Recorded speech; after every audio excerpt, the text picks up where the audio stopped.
Gavin Newsom, Texas gerrymandering wars.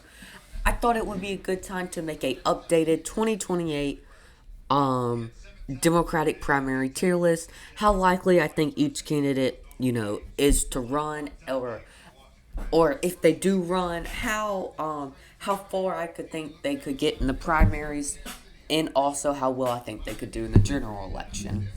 So our first candidate is AOC. Honestly, I don't think she should run. I think she should wait until Chuck Schumer's seat is up for election and primary him out if he doesn't retire.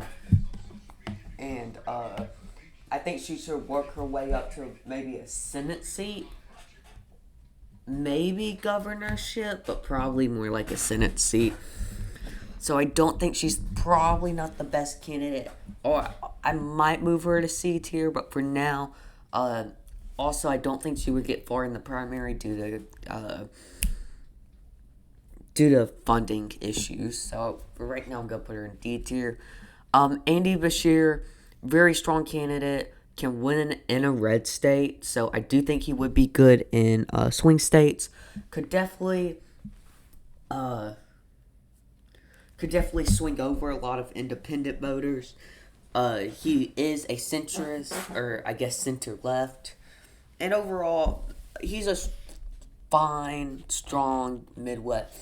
He could probably do good in the Midwest, and if he partners up with someone like Gretchen Whitmer, he can probably do a pretty good run in 2028. I definitely do think he could get funding, but most likely what's going to happen is, or I kind of see him kind of like him and Josh Shapiro, I feel like on policies and stuff are even, but Josh Shapiro is the governor of a swing state, so I think you're a rich guy and you want to donate to a candidate. I think you would much rather donate to someone like Josh Shapiro. Tim Walz, probably gonna go in D tier, might move down to F tier. He probably won't run for president. He's honestly not the strongest candidate either. He'll probably just end up running for a third term as governor of Minnesota, and then after that term's up, he'll retire. Uh, Amy, she's okay. She has some connections to the Midwest. Um, that could maybe help her win a place like Wisconsin and Michigan, but I don't see her being too really inspiring or I think voter turnout for Democrat Party, if she's the nominee, would be pretty low. Probably won't do too good in a general election.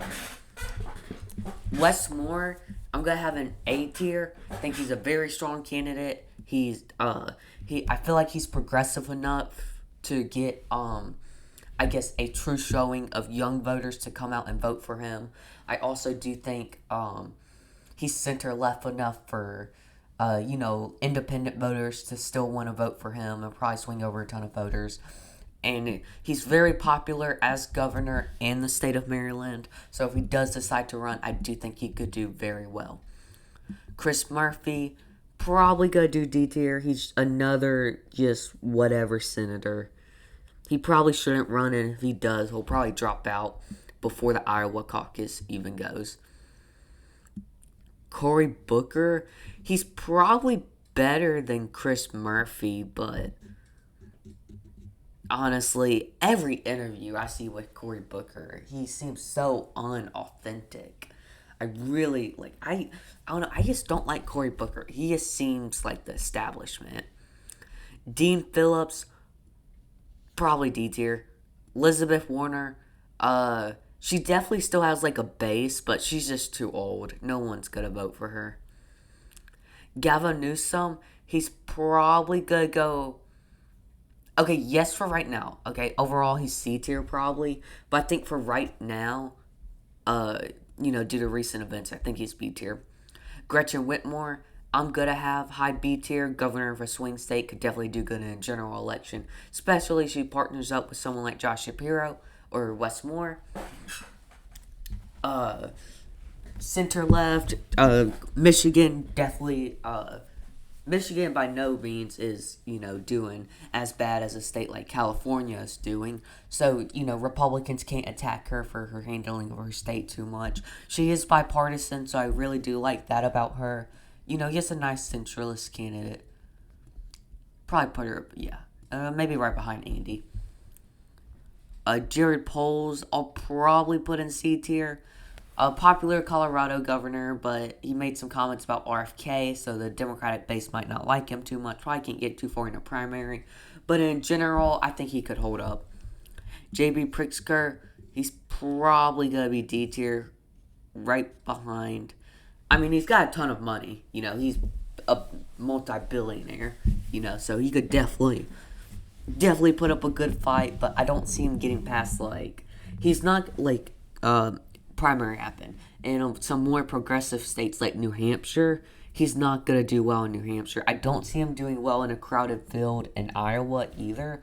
So best case scenario, he does something like Biden did and maybe wins South Carolina, but he doesn't do really good with a minority vote. So I think best case scenario, he wins Nevada, in the primary. But I think he would drop out before then. I'm gonna move these guys down. I cannot say this guy's name. I'm just gonna say how I think his last name's pronounced. Castro, representative in Texas. Honestly, he probably won't get too far.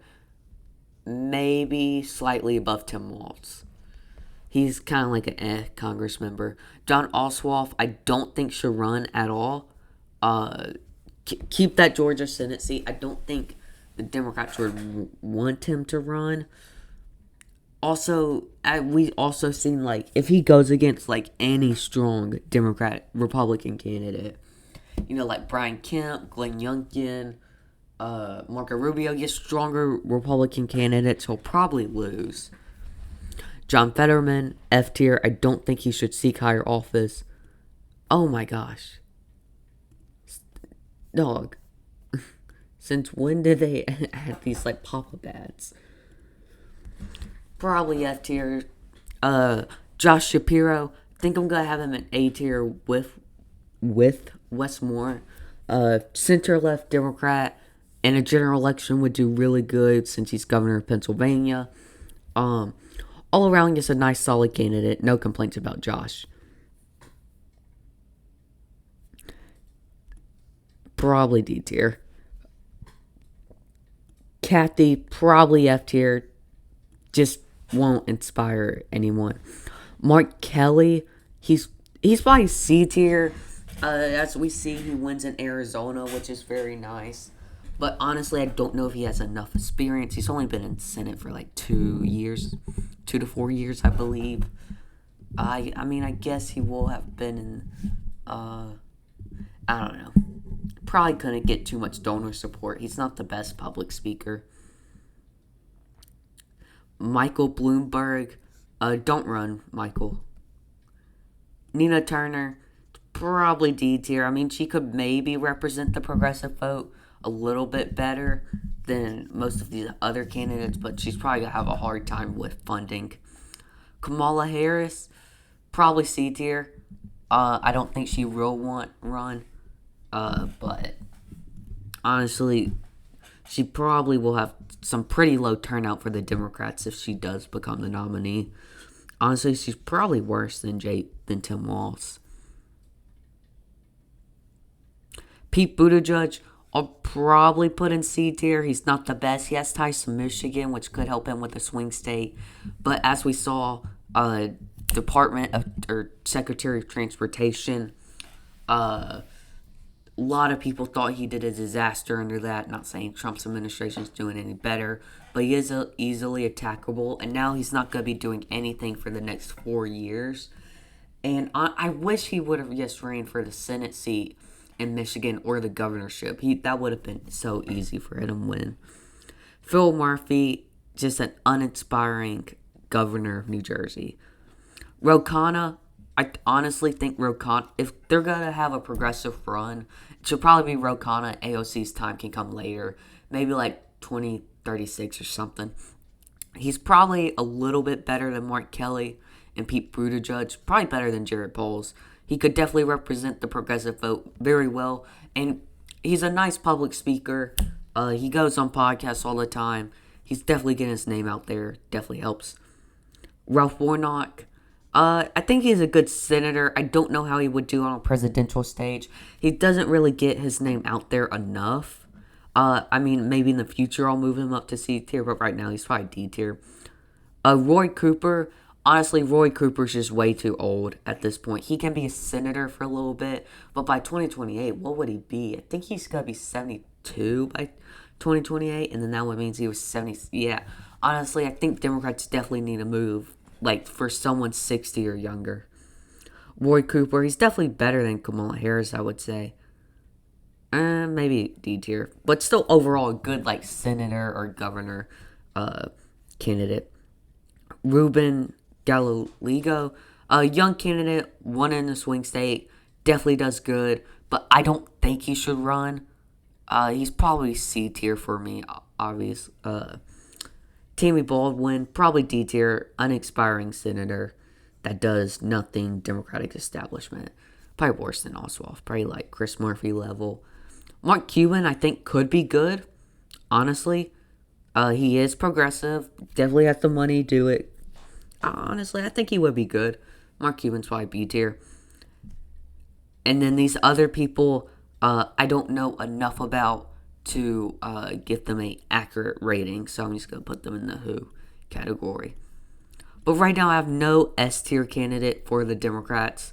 So yeah, here. Oh, did I say Michael Bloomberg? I meant Michael Bennett. Probably like D tier. Anyway, thank you all for watching and peace out.